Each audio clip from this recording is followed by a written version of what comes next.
नमस्कार, मैं हूँ डॉक्टर मोनिशा डोले और आपका बहुत-बहुत स्वागत है इस प्यारे से चैनल में spiritual awakening with doctor Monisha.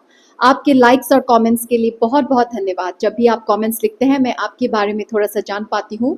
तो वीडियो को देखने के बाद नीचे कमेंट सेक्शन में अपने थॉट्स ज़रूर शेयर करें। अगर चैनल को सब्सक्राइब नहीं किया है अभी तक, तो जल्दी से कर दें और मुझे थोड़ा-सा प्यार और बल दीजिए। अगर आपको अपनी अवेकनिंग जर्नी में काउंसलिंग एंड थेरेपी सेशंस की ज़रूरत है, तो आप मेरे साथ सेशंस बुक कर सकते हैं। Email me at monishadole@gmail.com।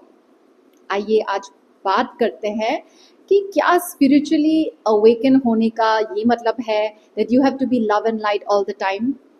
बहुत लोगों को ऐसी धारणा है कि आप आध्यात्मिक हैं, आप स्पिरिचुअल अवेकनिंग से गुजर रहे हैं तो आपको बस माफ़ करते जाना है, लव एंड लाइट यही सब बोलते रहना है, प्रसाद पाना है, मंदिर जाना है, नाचते झूमते रहना है और यही है स्पिरिचुअल अवेकनिंग का मतलब, यही है अध्यात्म का रास्ता। लेकिन आज मैं इस भ्रम को तोड़ना चाहती हूँ। स्पिरिचुअल अवेकनिंग का मतलब ये नहीं है कि आप सिर्फ माफ़ करते रहें, हंसते मुस्कुराते रहें और एक पैसिव सी ज़िंदगी जिए। स्पिरिचुअल अवेकनिंग का मतलब है आपके अंदर के योद्धा को जगाना। तो इसका बिल्कुल भी मतलब नहीं है कि आप एक पीपल प्लीजर बने, आप सिर्फ प्रसाद पाएँ, आप मंदिर में नाचते गाते रहें, झूलते रहें, कीर्तन करते रहें, भजन करते रहें और दुनिया से आपको कोई लेना देना नहीं है। ये जर्नी बहुत सारे ups and downs, challenges, surprises, miracles इन सब से भरी हुई होती है। आपकी लाइफ में बहुत सारे ड्रामा भी होंगे और प्रकृति आपको निर्भय बनाना चाहती है और यही है स्पिरिचुअल अवेकनिंग का मेन ऑब्जेक्टिव कि आप पीपल प्लीजर ना बने और अपने अंदर अंदर जो भी डर है उससे आप फ्री हो जाएं। इंसान स्लेव होता है, वो कंट्रोल में रहता है। इंसान स्लेव होता है अपने जॉब का, पैसों का, पावर का, परिवार का, सोसाइटी का, अपने डिज़ायर्स का वो स्लेव होता है। तो स्पिरिचुअल अवेकनिंग आपको इन सब स्लेवरी से मुक्ति दिलाती है और मुक्त होने के लिए आपके जीवन में ऐसी परिस्थितियां आएंगी जहाँ पे आपको अपने लिए लड़ाई करनी पड़ेगी, आपको अपने लिए आवाज़ उठानी पड़ेगी। ये कोई जॉब सिनेरियो में हो सकता है, आपके ऑफिस सेटअप में आपको अपने लिए आवाज़ उठानी पड़ सकती है। सब बोलेंगे कि ऐसा ही होता है, आवाज़ उठा के कोई फ़ायदा नहीं, सब कुछ ऐसे ही चलता है, ऐसे ही होगा। तो आपको उस प्रोग्रामिंग को तोड़ना है और आपको आवाज़ उठानी है अपने लिए। जब आप एक सही कॉज़ के लिए आवाज़ उठाते हैं, अगर आपके साथ कुछ इनजस्टिस हो रहा है, एक करप्ट सिस्टम के खिलाफ आप आवाज़ उठाते हैं, तो आपको मुश्किलें तो आएँगी और इन्हीं मुश्किलों की वजह से सब लोगों को बहुत डर लगता है। लेकिन आप जब उस डर का सामना करते हैं और जीतते हैं तो उस जीत की वजह से सिर्फ आपका ही भला नहीं होता, एक करप्ट सिस्टम टूटता है और बहुत लोगों का कल्याण होता है।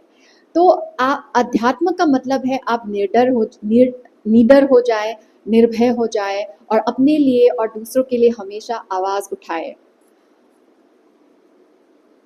आपके जीवन में ऐसी परिस्थितियाँ आएँगी, आप भाग ही नहीं सकते। अगर आपकी एक्चुअली में अवेकनिंग हो रही है, तो आपके जीवन में ऐसे बहुत सारी परिस्थितियाँ आएँगी। हेल्थ इश्यूज़ आएँगे, प्रोफ़ेशनल इश्यूज़ आएँगे, सोशल इश्यूज़ आएँगे, जहाँ पे आपको अपने लिए स्टैंड लेना पड़ेगा, आपको अपने लिए आवाज़ उठानी पड़ेगी और आपको लोगों के साथ, समाज के साथ टक्कर में आना पड़ेगा। लेकिन ये ईगो से नहीं आ सकता, ये एक हायर सेल्फ से ही आ सकता है। आपको 50 बार अपने आप से पूछना पड़ेगा कि जो भी आप फाइट कर रहे हैं, क्या वो ईगो से आ रहा है या फिर ये आपके हायर सेल्फ की आवाज़ है। जब भी आप हायर सेल्फ का सुन के स्टैंड लेते हैं, तो उसमें सिर्फ आपका ही भला नहीं होता, उसमें एक हायर पर्पस छुपा हुआ होता है और उसमें बहुत लोगों का भला होता है। तो स्पिरिचुअल अवेकनिंग का मतलब बिल्कुल नहीं है कि आप मीठे-मीठे बने रहे हैं। आपको एकदम बेबाक होना है, बेबाकी से अपनी बातों को रखना है। चाहे सामने वाला कितना भी पावरफुल हो, कितना भी नॉलेजेबल हो, उससे कोई फ़र्क नहीं पड़ता। आपको किसी के सामने झुकना नहीं है, आपको सिर्फ सच्चाई के सामने झुकना है और सच्चाई का साथ लेना है। इस जर्नी में ऐसा भी हो सकता है कि डिवाइन आपका सपोर्ट सिस्टम आपसे ले छीन ले। आप किसी सिचुएशन में हो और आपको लगता है कि ये लोग मेरे साथ हैं, ये लोग मेरा साथ देंगे, लेकिन प्रकृति उस सपोर्ट सिस्टम को आपसे ले लेगी और आप बहुत ही हताश हो जाएंगे कि आप तो इन पे भरोसा करते थे, ये लोग तो आपके अपने थे। लेकिन ऐसे सिचुएशंस आएंगे जहाँ पे प्रकृति, नियति, लोगों के उद्देश्य, उनके इंटेंशंस, उनका ट्रू नेचर आपके सामने लाके रख देंगे और आपको पता चलेगा कि कोई किसी का नहीं होता, सब अपने अपने मतलब से रिश्तों में है। तो आपको हताश होने की कोई ज़रूरत नहीं है, आपको बस उसे एक्सेप्ट करना है और ये जर्नी आपको सिर्फ डिवाइन से कनेक्टेड रहना सिखाती है। आपको किसी भी इंसान के ऊपर भरोसा रखने की ज़रूरत नहीं है, आप सिर्फ डिवाइन के ऊपर निर्भर रहेंगे, आप अपने आत्मा के ऊपर निर्भर रहेंगे और आपका पावर, आपका सोर्स ऑफ पावर सिर्फ डिवाइन होगा और डिवाइन कभी भी अधर्म का साथ नहीं देंगे। तो अगर आप अधर्म के रास्ते में होंगे तो आपको कोई साथ नहीं देगा। तो आपको हमेशा सच्चाई के रास्ते पे चलना है और धर्म के रास्ते पे चलना है। और जब भी आप सच्चाई और धर्म और डिवाइन को पकड़ के चलेंगे तो आपके अंदर इतना ज़्यादा बल आएगा, इतना ज़्यादा शक्ति आएगी, आप ऐसे ऐसे स्टैंड ले सकते हैं जो पहले आपने कभी सोचा नहीं। आप अपने परिवार के सामने अपनी बात रख पाएंगे बेबाकी से, आप अपने प्रोफेशनल सेटअप में अपनी बातें रख पाएंगे और लोग सुनेंगे भी। आपको बहुत हैरानी होगी कि आपकी बात मान ली जाएगी जब आप एकदम ट्रूथफुली अपनी बातें रखेंगे, ऑनेस्टी के साथ, निर्भय होके, निडर होके अपनी बातों को रखेंगे तो दुनिया सुनती है, दुनिया झुकती भी है। तो अगर आपको लगता है कि आपकी अवेकनिंग हो रही है तो आप अपने अंदर झांकिए और पूछे कि अभी भी कहाँ पे आप घबराते हैं, कहाँ पे आप अपनी बातों को रख नहीं पाते। क्या आप अपने घर वालों के सामने अपनी बातों को रख नहीं पाते? क्या आप समाज के सामने अपनी बातों को रख नहीं पाते? क्या आप अपने ऑथेंटिक सेल्फ को छुपाते हैं? क्या आप अपने साथ ऑनेस्ट नहीं हैं? आप दूसरों के साथ फिट इन होने के लिए झुक जाते हैं, आप कन्फ्रंटेशन से डरते हैं, आप पीस के नाम पे कॉन्फ्रंट नहीं करते लोगों को, आपको लगता है शांति प्यारी है।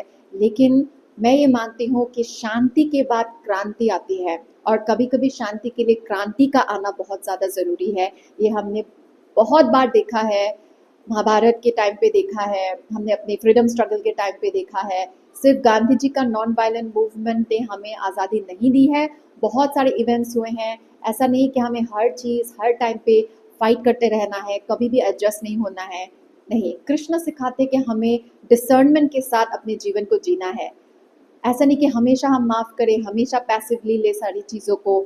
हमें डिसर्न करना है, हमें डिसाइड करना है कि हमें ये ज्ञान के साथ डिसाइड करना है कि इस सिचुएशन में स्टैंड लेना चाहिए, इस सिचुएशन में चुप रहना चाहिए, कब क्या करना है। ये हम तभी ठीक तरह से कर पाएंगे जब हम अपने हायर सेल्फ से जुड़े रहेंगे, हम अपने भगवान से, हम अपने डिवाइन से, जिसको भी आप मानते हैं, उन पे डिपेंडेंट रहेंगे, उनसे जुड़े रहेंगे। नहीं तो हम अपने ईगो के भूल भुलैया में ही फंसते रहेंगे, उसी के चक्रव्यूह में फंसे रहेंगे। ईगो अलग अलग रूप में आपको नचाता रहेगा, कभी डिजायर्स के नाम पे, कभी डर के नाम पे, कभी अटैचमेंट के नाम पे, जेलसी के नाम पे। बहुत सारे फॉल्स इल्यूजन्स क्रिएट करता है ईगो और आपको नचाता रहता है। इसलिए आपको अपने साथ बात करनी है, अपने हायर सेल्फ, अपने ट्रू सेल्फ के साथ कॉन्स्टेंटली जुड़े रहना है और आपको बेबाकी से बेखौफ होके जीवन को जीना है। ठीक है? क्योंकि आप कौन हैं? आप एक योद्धा हैं, आप प्रकृति का काम करने के लिए आए हैं और जब आप ईश्वर से जुड़े रहेंगे, ईश्वर आपको हर वो चीज़ देगी जिससे आपका कोई बाल भी बांका नहीं कर पाएगा। आपको सारा सपोर्ट, सारा प्रोटेक्शन, सब कुछ ऑलरेडी मिला हुआ है, आपको बस उसे महसूस करने की ज़रूरत है। तो आप कभी भी अकेले नहीं हैं, जो भी आप बैटल लड़ रहे हैं, हेल्थ इश्यूज़ हो सकता है, फाइनेंशियल इश्यूज़ हो सकता है, कोई लीगल इश्यूज़ हो सकता है, आप कभी भी अकेले नहीं हैं, आप प्रोटेक्टेड हैं, आप सपोर्टेड हैं, आपके आसपास एक स्पिरिचुअल टीम है। अपनी स्पिरिचुअल टीम के साथ कनेक्टेड रहिए और देखिएगा कैसे रास्ते अपने आप खुल जाते हैं, कैसे सोल्यूशन अपने आप आ जाता है और कैसे आसानी से आप अपनी लड़ाइयों को जीत जाते हैं। अपना ध्यान रखें, ध्यान से जिए। राधे राधे।